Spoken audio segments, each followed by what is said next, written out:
performed with Earth, Wind and Fire, Don Henley in Chicago. Since 2009, he has been a member of the Zac Brown Band. Daniel De Los Reyes talks about that and more in this episode of Drumheads and Tales.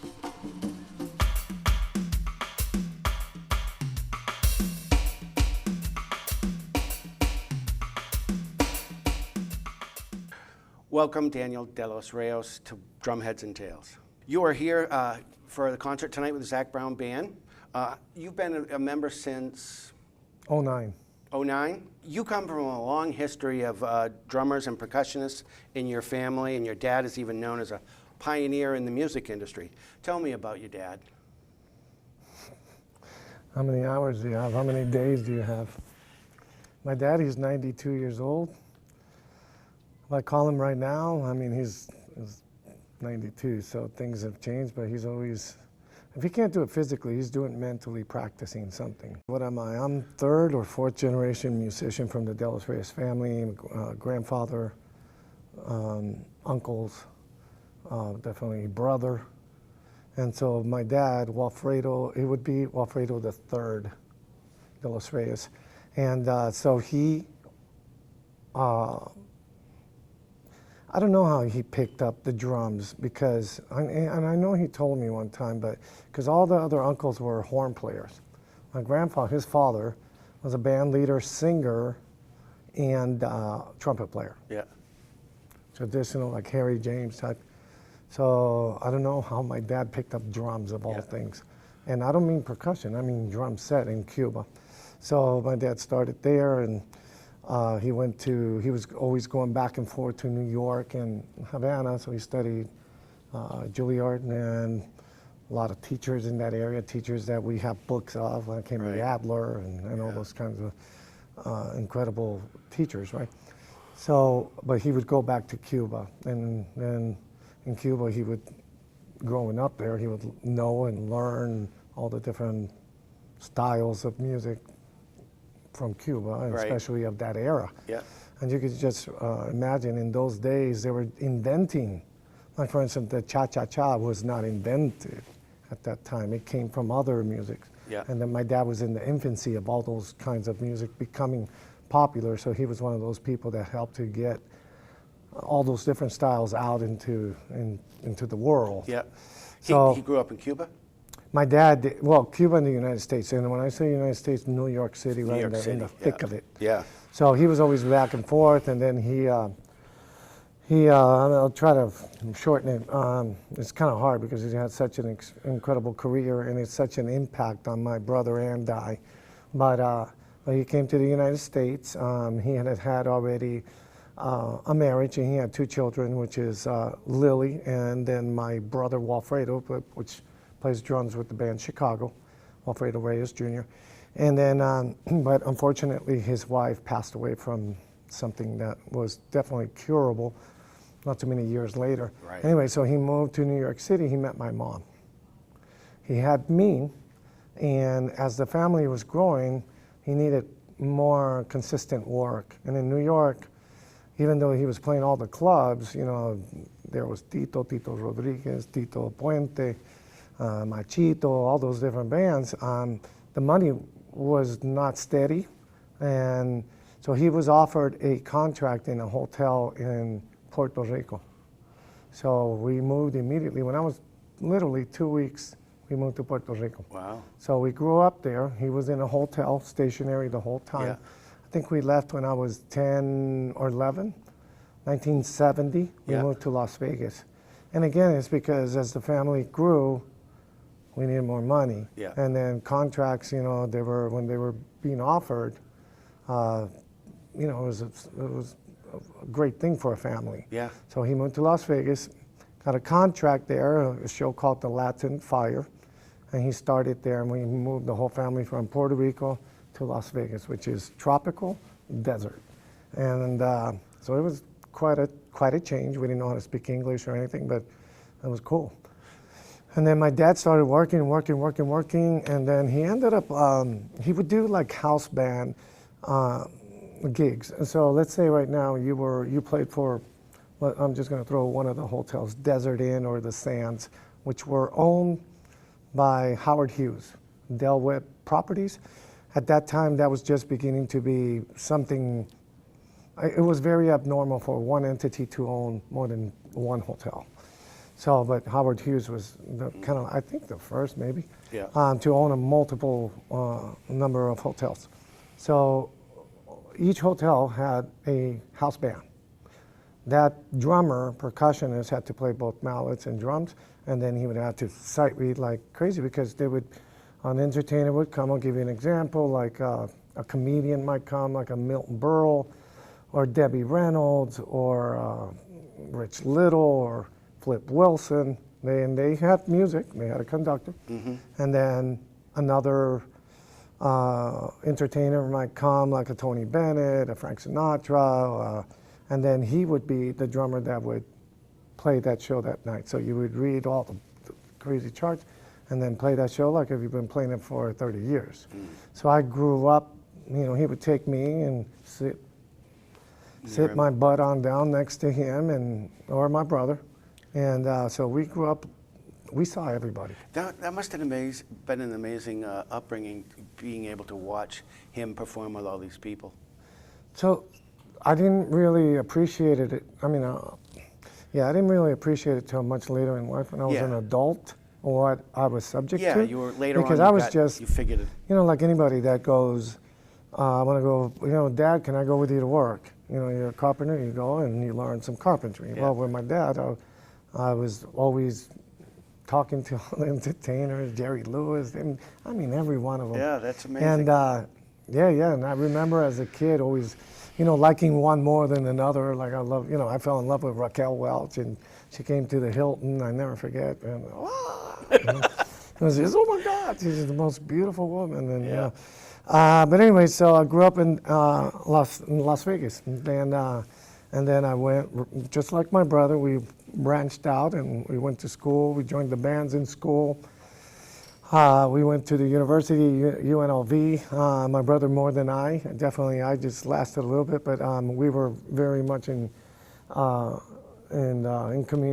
communication whether we were going to the school or not, which is UNLV. And then we went to the hotels to work. And then that's how the whole thing started. That's amazing. You were mentioning one of your brothers is also in the music business, Walfredo Reyes Jr., currently plays drums for the band Chicago, correct? That is correct. Now, he was the percussionist before that. Yeah, so... And you were the percussionist in that band at one time, right? Right. So before I joined Zac, I was playing with Chicago. Tristan Bowden was the drummer. Yep. So how it went was, Zac was very adamant about bringing me out. And he was funny. He was just always kind, offering, just like courting, just like you court a girl. He was courting me as a musician, and he wanted you but in the band. in a very natural way. Yeah. He would say, "Here, come and stay in my bus. Whatever's mine is yours." I'm like, this guy, and so anyway, it kind of was cool. And then he said, I remember one time with Greg Allman, we played a show, and Greg was there. And then he goes, as I was going, I got to go do some Chicago dates because I was playing with Chicago. And when I started playing with Chicago, Chicago was just, they were in love, and I was in love with them. I mean, I grew up with that music. Right. But Zac was like this, real adamant, Yeah. right? And he was like, hey, Dan, I got this gig, can you do it? And I'm like, man, I don't know if I could do this, both. And I got Tom Scott. And I'm like looking at him, okay, all right. So anyway, I had to leave Chicago. I had to make a decision. And, Chicago's Chicago. It was a band that we grew up with. I used to wear those albums out, like just staring at them, Yep. And so anyway, I had to, tell the guys that I was going to go. I remember talking to Lee and Jimmy at first was like, yeah, are you ready? Are you ready to do like 30 more I'm not even going to say the bad word, years. And I'm like, yeah, I am. But hold on a second, there's one, I can't do this one. My brother's, what? You know? And then I said, well, my brother's going to do some of my gigs. And what are you talking about? Who's your brother? You know, and he didn't know at that time. And so I said, man, I'm telling you, you're going to be really, really happy. And so then I had called my brother. My brother was on tour with Frank Gambale in Europe. Yeah. And, you know, I as a brother, there's like an interesting relationship between my brother and I, because there's always that older brother, younger brother syndrome thing. So, and I know that. And so I had a vision of him doing the gig and taking the gig. But you can't tell him that. If I told him that, he'd do the complete opposite, because that's just what it is. Yeah, you know, how could a younger brother do this? Yeah. But anyway, can you please just do me this favor and just do this? Well, I don't, you know, I play drums more than percussion. You know, I'm with Frank Gambale, and I'm just like, oh, please. You know, and I just thought it would be a good thing for him that would be more steady. Yeah. And it would offer him more steady money. Yeah. And of course, he would annihilate it on percussion, because he's just a great percussion and a great drummer. But he didn't really want to do it at first, because it was a percussion gig versus a drum thing. And he's more of a drummer. I'm more a percussionist. I would, you know, percussion is my thing. Drum is if I have to do it. He's drums, you know, and percussion. But he does them both really, really well. Yeah. So he said that to me, and I'm like, man, please do me this favor. Just do this for me. And then, and I had prepared everything for him. Like, the charts were meticulous. I'm talking like he would have them, and obviously, you know, this is what you play in, you know, whatever rhythm, tambourine on this. But in this part, turn and look over to Robert Lamb. And, you know, here, and you're playing tambourine and looking. So when he goes in, it's just flawless. Like, the guys will go, what the hell? We're they're not like missing. twins. Yeah, exactly. And he did. I mean, he followed everything. Obviously, he's going to do his thing, because that's just Wally is Wally. Yeah. And so, but he ended up taking the gig, and then he ended up staying percussion with Tris and Bowden, which you can just imagine those two together. It's just crazy. Yeah. Good. And that stayed for, oh my God, at least 6, 7, 8 years or something like that he played percussion until you know, sick, Tris right? stepped away from it, and then you know, Peter called back. He said, hey, look, this transition is coming. I said, and so I was going to play some percussion again. I was playing, not leave Zac, but do it in and in between. Yeah. And which is really easier said than done, because it's almost impossible to, not just logistically, it's just the energy that it takes to try to do 2 gigs. Yeah. You're mentally prepared for one, and then you got to. Yeah. Well, it's not the plane. It's you're worried about this flight might not make it, and I might not make it in time for the other gig, and then I got to come back, and then you still want to have a personal life. So, so anyway, my brother jumped on the drums. We did do it with me on percussion for a little bit, and then that didn't.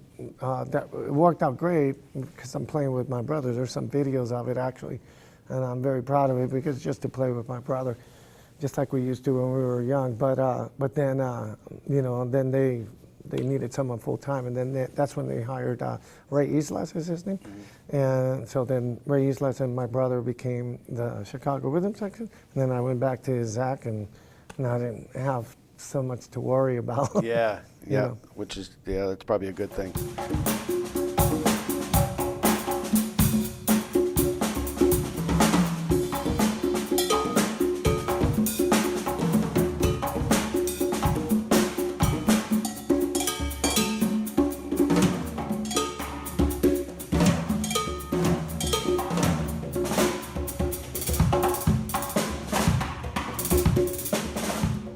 You're one of those musicians that when people see you perform, they can tell you love what you do because you play with passion.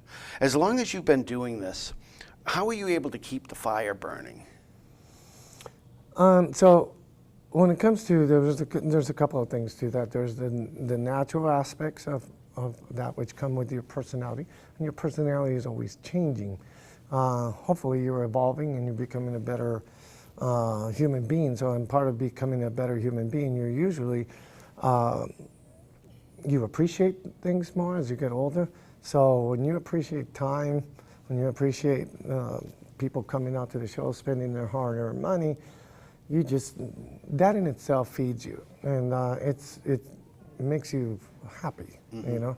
And the other aspect is the professional aspects of that, which I was taught that early on by my dad. And it wasn't just him telling me, I would see it every day, and he always taught me, you know, it's the moment you leave on the road, and, you know, from that moment that clock starts and that car picks you up in the house, or you start in the airport, you're on, and you're on. It doesn't matter if you're sick, throwing up, broken leg, broken arm. When that curtain goes up, it's showtime.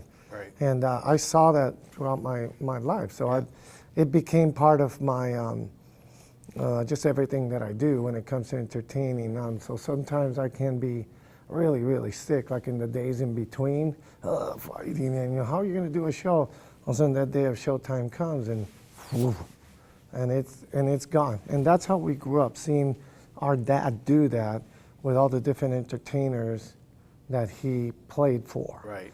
We would just see him, and he put that tux on with Wayne Newton, which he played for like 20-some years, and he would just light up and say jokes in the show, and knowing that he was going through hardships, I would see him be the same.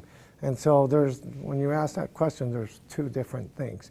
So there's the professional aspects of being a showman, which is really, when you're an entertainer, or when you're a musician and you go on stage, now you're an entertainer. It's not like you're just in the studio. You're now being looked at, you know, they're hearing you with their eyes, and you have to take all that into consideration. And some people do, some people don't. And you could see the ones that do more so than others. And it's not so much like, oh, it's an act. No, it just becomes part of your personality. Yeah. And so right before a show, I'm warming up. I'm, you know, backstage and just getting everything warmed up, and then it's showtime, and it's just ready to go. Yep. Yep. Your brother Wally, Walfredo Jr. says, not only are you a great player, but you have great vision, and you have enhanced or even sometimes invented some new instruments yourself. Check this out. You know, my brother has taken a lot of chances, and, you know, through the ups and downs, you bring it all into your playing. And, you know, again, he's always a problem solver, creative, innovative, and not only playing percussion and drums, but he sees more than that. He sees, like, wow, wouldn't it be great if this holder can do this and do that, and this instrument can do two things instead of one? So he's one of those guys always trying to, like, up the level. What do you think about that? Well, first of all, coming from my brother, that's really funny. Because, again, going back to our relationship, sibling relationship. Yeah. You know, a little rivalry there? No. You know what? It's never been a rivalry. It's not a rivalry. It's more just the older brother, younger brother. Yeah. Why'd you take my shirt? You know, shit, he noticed. You know, that type of thing. Yeah. But anyway, yeah, so he just said a problem solver. Yes, I am. It's what you call in Spanish, inquieto. I've always been one of these kids that, if you try to put me in that little corner over there, oh my God, that's torture. Yeah. So I've always had ants in my pants. That comes from my mom. She's like that even today. Yeah. She just can't sit still, which is a bit of a problem, but I do too. So I'm always like trying to to figure something out. When it comes to some of the inventions, I mean, they're always coming. And actually, he comes up with a whole bunch too. You know, I know he does, and so did my other brother. But with the one that got the most popularity was this invention called the one-shot. Shot shaker. One-shot. Yeah, you came up with that, and was it a partnership with LP? It was. At first? Yes, yeah, no, definitely it was. LP was very different than it is today. Yeah. LP at that time was owned by Martin Cohen, but the people that ran it, especially downstairs in the dungeon, the creative part, and this gentleman that was a dear friend of mine by the name of Ray Enhofer, which was dear to me. He's the one that helped me to get it off the ground. But so, how that happened was because I used to be always, people would always ask, hey, can you play this rhythm on the shaker? And it would be a rhythm that you would play on a hi-hat. And on a shaker, it's very difficult to do a rhythm because it's going back and forth. So imagine going, ends up, so it's always, you always have that back because you're always doing this. So if you're going da da da da da da da, you go da da da da da da da, and that's really hard. You know da da da da da da da. Yeah. The only way you could do that is when you had an octopad with a shaker at that time. Yeah. And there really was no other way unless you go cha cha cha cha cha cha cha. So the one-shot shaker, I remember I got this little, you know those metal, you know those fences that are made out of, it's not aluminum, but it's like it's aluminum, but it's a thick aluminum fence, and they always have this little post on the side, and they have a little post top. Yeah. It goes on the top. Yeah. That little thing. I put a cap on it, and then I put foam on this end, just basically foam, and I put the shot inside, and then every time you go, and nothing would sound because it had the foam on the top. So, so you could really get and then I went, wait a minute. So if you go, you're not hearing, you're only hearing. So I went. So you could get the notes you want. I was like, oh my God. So that's how it started in my garage in Burbank. Yeah. And then, so then I made a little prototype out of PVC, and that was the prototype. I protected that, and I protected it with a provisional patent. I drew up the whole thing and called up a couple of people on how to fill out the forms, and you know, and I did it, and I submitted it. But then, you know, once you submit a provisional patent statement, it lasts 1 year. Once in that year, you better have a plan because you could pay again, or you could change the name of who holds that provisional patent. But there's ways to extend it, but for the most part, people let a lot of inventions or ideas go because they don't have a plan for that 1 year. So let's say right now you have a good idea, don't protect it yet. Make sure you have a marketing plan in the future. When I say marketing, in figuring out what you're going to do with that. Some people want to come out with it on their own. Some people want to license it, or some people just want to give it to a company, and then you do almost like a licensing deal, but not, because you just stay with the patent as long as with that company, which lasts 20 years. Yeah. So, and you do an agreement that they help to upkeep, they'll patent it with you as the inventor. They'll pay to upkeep the patent, which costs money. And so it depends on what your deal is. And then you have, let's just say right now, I invented that a one-shot today and it wasn't out. So my main companies, let's just say I wanted to go with LP. And then I wanted a second company, Mino, or vice versa.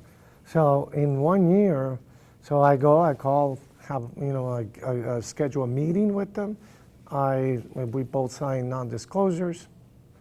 And you got to make sure also, and the reason I'm going into details is because a lot of times people ask me about this.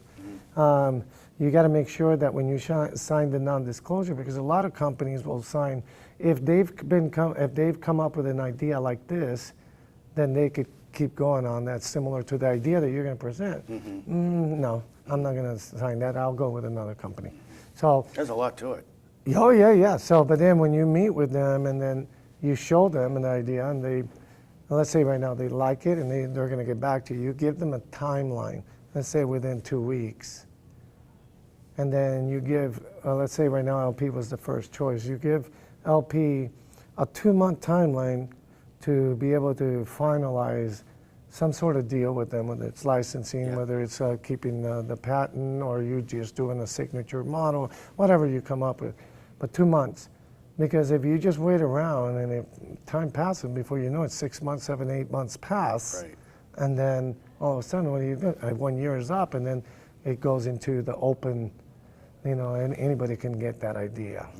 So make sure you have your companies, your contacts, and an idea of what you want out of that. If you don't get it within a certain time, keep going. Yeah. Go to the next company. Yeah.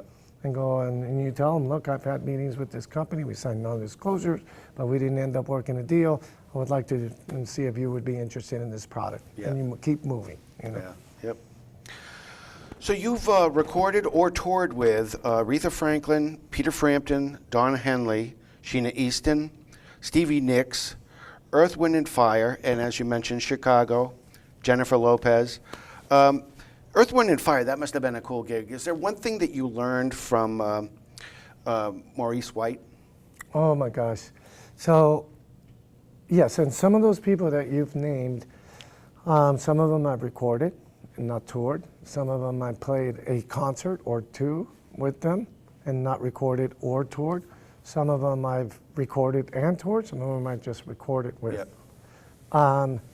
But with Earth, Wind and Fire, so well, first of all, who is not a fan of Earth, Wind and Fire?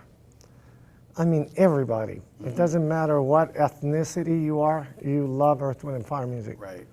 I mean, if you think about it, that is incredible. Across the board. Doesn't matter what color you are, you love Earth, Wind and Fire. Yep. Right? So we grew up with that music. I saw them, I kid you not, maybe 8 to 10 times when I was young.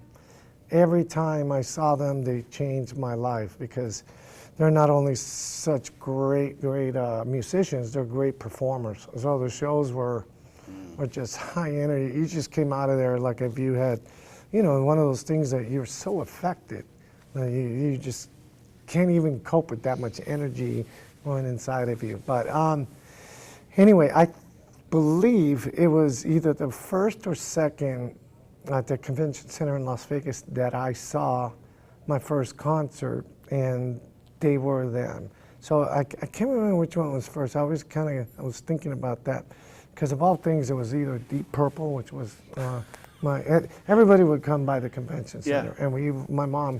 Those are two very different bands. Oh, absolutely. Yeah. But whoever came to the convention center, we went. Yeah. So, but in this one, I went with my dad. And El Chicano was opening, and the El Chicano percussionist, Rudy Regalado, was a dear friend of ours. So we went to see him. But when and they were really good. Yeah. But when Earth, Wind and Fire came out, I just couldn't believe it. I couldn't believe that what I was seeing. Yeah. All put together. And they didn't even have at that time lasers. They just had, their effects were sound. Like at the beginning when they did Earth, when you hear rumbles, Yeah. the synthesizer were, they were just kind of coming out and being popular. Wind, you had sounds of, and they had the explosions and that kind of stuff. So, and they came out stepping, and anyway, so they changed my life. Then in high school band, the pop band, we would always do Earth, Wind and Fire arrangements. Then my friends, I had a few different kinds of. Did you play drums in that band, or? Yeah, I played drums. Okay. Then my friends, I had different kinds, like long hair guys, that we used to go see Kiss and Black Sabbath and all the different rock bands. Yeah. And then I had the other friends, which were more like they had high heels, and there was like John Travolta, Yeah. and we would go dancing and The stuff like disco that. stuff. Huh? The disco stuff? Correct. Yeah. But Earth, Wind, and Fire was that. So I remember Got to Get You Into My Life. We used to play that arrangement with the pop band Yeah. in the high school. Anyway, so Earth, Wind, and Fire was just building. Every time I would hear it, I had an incredible, liking to this. Yeah. I don't even want to say genre. It's just Earth, Wind, and Fire is Earth, Wind, and Fire because Yeah. nobody's like them. They have their own thing. But anyway, so then when I moved to LA, Los Angeles, it was hard. It was really, really hard. It took me 3 different times running back home to Puerto Rico with, my tail between my legs, how hard it was in Los Angeles. I mean, I got stories of hardships, auditions, failing and all that kind of stuff, but it was all good because every time you go back, motivates you to practice and practice. So anyway, now I moved to LA and I was doing fairly well. I had, at that time, Sheena Easton. I was playing with Sheena Easton all over the place. And then I remember that I had an audition with Yanni, a new age artist. And that music was somewhat popular a little bit because there was like the new age type of Right. thing, John Tesh, and there was some jazz groups that were more new agey, Yeah. crossover. I know what you mean. So anyway, so then I had that an audition with Seal and Earth, Wind, and Fire, and so I was just, this is going to be a good month, right? Because All in the same month. yeah, That's they were great. coming. Yeah, absolutely. So I did the Yanni auditions, and I have to say, the money was just so much better than anything, and he put us on or we spoke with the management. It was under contract. So in other words, it wasn't just like the kind of pay that I was being used to, which was just a weekly pay, a 2-month tour, and then you don't know what you're gonna do. Right. So this was all year round. You're getting the salary, as good as the tour. I was like, whoa. That's hard to turn down. Correct. So I took that immediately, and I didn't even do the Earth, Wind, and Fire thing. You didn't do the audition? Because you had no, to jump on the other. because I let Philip know, and just so you know, the way I met Philip is because I used to work with, we used to do a lot of blue note jazz. I forget the name of the other clubs. I forget. And they were. We would go to a lot to Japan. Yep. We would tour a lot in Japan with, like, I remember one time we went Philip Bailey, because Philip had a solo career too. Right. So it was Philip Bailey, this guy named Rodney Franklin, piano, smooth jazz, Yeah. and then Ronnie Laws. Flautist. Yeah, Ronnie Laws, and then I think Hubert was the flautist. Ronnie, I think, was more. Oh, that's right. Right. You're right. So- I was thinking of the other one. With Ronnie, and then a guitar player by the name of Doc Powell. So we would do a lot of that kind of stuff, that kind of jazz. But in the jazz world, great playing, but the money is not that much, And if you have whatever responsibilities or goals, you got to take what you. That makes sense. Correct, right? So that's how I knew Philip. Yeah. So Philip and I became really good friends from those tours in Japan. So he's the one that offered me that job, and I had to let him know, I took this gig with this new age artist, blah, blah, blah, and he was disappointed. And then they went on. So I ended up doing Yanni for like 7 years. Wow. Yeah, it was a long, long time. So, but during that time, Earth, Wind, and Fire the group then became, you know, some of the originals without, well, Maurice was there at that time. But it was, let me see, Philip, who else was it? Oh yeah, Sonny Emery. Yeah, I know. Sonny joined, and Sonny became like a principal, even though he wasn't the original because Fred White was the original drummer. Right? So we went, Sonny Emery. Verdine White.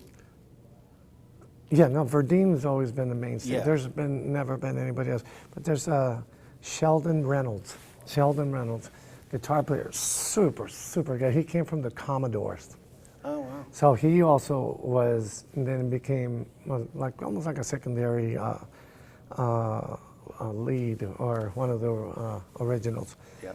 From the second generation. Right? Yeah, I get it. So then, but anyway, so they did tours and they were kicking butt, and I would see like videos and I'm like, oh man, you know, because the music was so good. But I was over here doing good music and with great players, but you know, you always Earth, Wind, and Fire. So anyway, my stint ended with Yanni. They went on their way. They broke up, Earth, Wind, and Fire again. When they came back, then he called me up and he said, "Can you do it now?" And I had finished Don Henley, and I said, absolutely. And I went from the Don Henley world to the Earth, Wind, and Fire world. Both equally as incredible, as good. It's just, you know, apples and oranges. Yeah. But this one is very structured and beautifully ran. I mean, it was just precise. It was just incredible, you know, how we would play the same music the same way every night. And if you did it a little bit different, Don would like, whoa, he would, because he got so used to things being done that way. And there's a level of professionalism that it takes in order to repeat everything and do it with gusto and do it with feeling. Right. You know, but that's the world of Don Henley. And incredible, incredible. One of the best lessons for me, because I come from the jazz world, which every night we do it differently. Improvise. Yeah, and well, why would you? You know, well, because we don't just want to. But last night was not as good. Well, I know, but tomorrow will be. You know, so I went from that world to this one, which Earth, Wind, and Fire is like, you know, the first time we go to play, I was asking for the material. Written music? Are you kidding me? What written music? You know this music. No, but it's different how you guys do it. Nah, don't worry about it. You know, what do you mean don't worry about it? I gotta worry, you know. Like, so I was like crazy. This is the band you grew up with and just... Yeah, but I know, right? That's so but cool. even though you know the music, I mean, yes, you could do it. They do it differently. The arrangements are different, the feel, how the changes, going from one song to another. But so, I remember the first night that I went, I never got the tapes. I never got the that time. Yeah, the music, the cassettes and those days. So we go and we're playing this stuff and I'm learning it. And I remember we stopped to do somewhat of an encore, but it really wasn't. It was just a wardrobe change. So I get to the back and he goes, okay, here's your wardrobe. I go, what wardrobe? You got to put this on and we're going to go do you just follow us. We're doing the dance routine. What dance routine? Because don't worry about it. So we go to the front and they start and they're doing all the steps, you know, going crisscrossing. And I'm just, I mean, it was like running to each other, you know. And we finished the concert and I was just like this, but just like so embarrassed. And then I like, Philip, you know, I don't know what happened. I just haven't gotten any of the material. And then he just got, you did great, don't worry about it. So this just goes to show you. The different worlds. Something to be said about this. Once you let go of that and you accept things like, just react. Just use your musicianship Those are two different worlds. Yeah, oh, completely. And just, boom. Yeah. And man, and that's what it was. That must have been great feeling. It was. How long did you do it? That, maybe 4 years, Yeah. 3.5. I heard that when you learn a new instrument, you try to immerse yourself into the culture of the instrument, even as far as going to the country of origin. Is that correct? Like the pandero, is that what it's called? You Yes, go to Brazil? definitely. Well, definitely. I didn't go to Brazil on the pandero, but I've gone to other countries like Peru, Middle East, and for some of the feel, Morocco, because I just want to see it, and I want that to get inside me. Unfortunately, the pandero, I didn't, which I kicked myself for not going to the different parts of Brazil for it, because I love the pandero. But the cool thing nowadays, man, is like the kids are so lucky because they got YouTube. And I mean that you can't. That's a different world, too. I go on YouTube now and I'm just hour after hour just watching virtuoso after virtuoso after virtuoso. Is unbelievable. You know? Yeah. For other drummers out there, what's the worst thing a drummer can do when he's playing alongside of a percussionist? What drives you crazy? Oh. When is it just overplaying? Yeah. Not leaving any space, maybe? Absolutely. There's just drummers that overplay a lot. Fortunately, I don't get too many opportunities to play with people like that. So, and a lot of times when I come into the gig, a lot of the musicians, including obviously the drummers, they know of my background, so they're very respectful. That's good. And so they hold back, and I think that's an incredible thing. I do believe a lot of times in when you're feeding people, don't douse them with whatever ketchup or it's too much. Yeah. I believe in layers, visually, auditory. So the main thing from the drummer for me is just time and feel. But the feel is always very different from drummer to drummer. I just immediately try to hone in on where they place things, because if I was playing drums, nothing worse than someone beating me to the punch on a backbeat, and that's uncomfortable because then I don't know how I'm gonna put the other one. And sometimes like I am very meticulous where I know where I'm exactly on the beat, or I'm gonna just always be a bit behind someone, or always just be ahead, or sometimes it doesn't matter. But it's always gonna fall in those three categories, in and around, depending on what I'm playing and how I feel.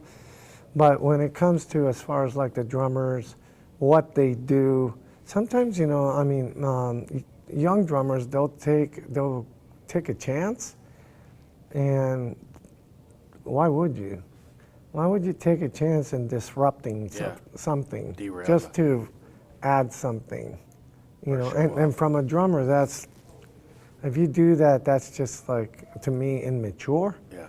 It's not that you can, it's just that your immaturity is getting the best out of you when your goal is to hold everything in place. Yeah. There's a time and a place for everything. And it seems like when you joined the Zac Brown Band, it was seamless with you and Chris Fryer. Absolutely. Easy peasy. Chris was very respectful. On top of being a great drummer, great time, I think it's his sensitivity towards everything. And on top of it now, it's like, the main thing is to hold the band, guide the band, but at the same time make the lead, the entertainer, in our case, Zac Brown, feel supported.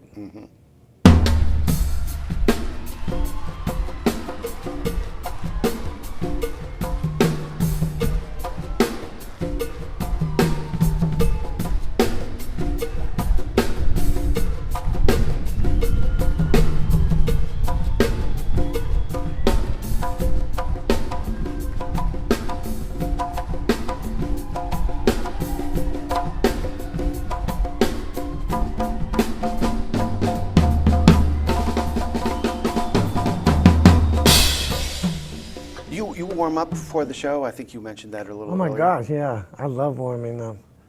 That's my Zen moment. And you don't just warm up on an instrument. I've heard you use some of the gear cases. Yep, I love cases. They all have different sounds. Doesn't hurt your hands? In my hands. Or do you have so many calluses? No. I like the hurt. I like, I think percussionists are a little bit, they have that sadomasochist thing going on because we love like a little bit of pain. We do.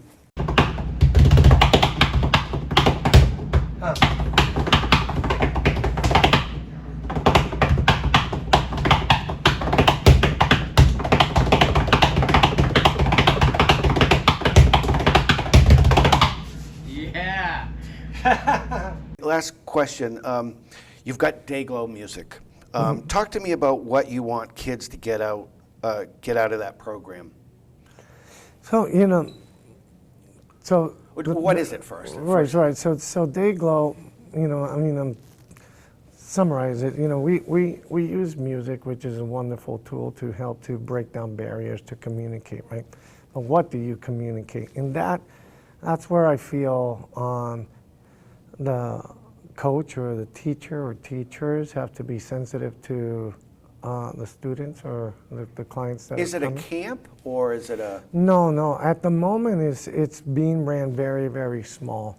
I'm looking forward to someday in the future when I maybe don't work as much to be able to divert more energy where I will actually build a school or a camp in some way, or maybe run or start a camp off of another For youth? off of another organization. I see. The age that I like is usually, I've gone down to 11, but it's normally like teenage years all the way to 19. They're very receptive? Very receptive, and it's almost like that's a great age to give them food to then let them fly, you know? And then there's other teachers that are gonna take, whether it's technique, whether it's history, whatever it might be. But I look at that as an opportunity to give them something of a support in moving it in another direction, in that direction that they're going, but in a stronger way. Got it. It's really, for me, it's really easy when you get a group of kids to feel what's going on in their personal lives within a few days. You could see it, whether they're insecurities, whether they're being bullied, whether they're in the shell just because. And I really find it rewarding to help the kids come out of that a little bit. I do that all the time. Last night, and I just saw proof of that like a couple of hours ago when I went to lunch. So our tech, Yeti, who was the tech for Foo Fighters forever, his son is very, very reserved. Not sure why that is, but he is when he's come. So he looks up and he's looking up, there's this guy playing percussion, and there's this crowd of 20 to 70,000 people, anywhere in between. So, and then all of a sudden, that same entity goes over, hi, oh, he gave me attention. Yeah, not just attention, hi, what's your name? So then, not only do I do that, I eventually go, you want to play some tambourine? Just play here. And so, forget that there's a crowd, now there's Uncle Danny all of a sudden just going, I want to hear you, no matter what you do, but just follow me. And anyway, long story short, a little bit from the whole concept of what we do in a much bigger basis at Daylow Music is, give them that ability right there to feel like it's okay, even though whatever happens at school, even though whatever happens at home. Danny says I'm good. Look, oh my God, he thought, and I did it good. He said I did. So just walking away from that, so today I saw him And he's just yapping up a storm. And this is the same, and I just told his dad, I go, man, he's really come out a long ways. Because, man, every time you bring him up on stage, he's just like a little Roman candle. Yeah. And it's true. So that feeling is very, very rewarding, that you can help to give that a new sense of strength to that boy. Obviously, you want to do more and help guide him and that stuff, but you do what you can, you know, and then you release. That's great. Best of luck with that project. I hope it continues to grow. Thank you. Well, Daniel, I really appreciate you taking the time to do this. I know you have a busy schedule, but thank you very much for joining us. Well, thank you. Yeah, thanks. Thanks.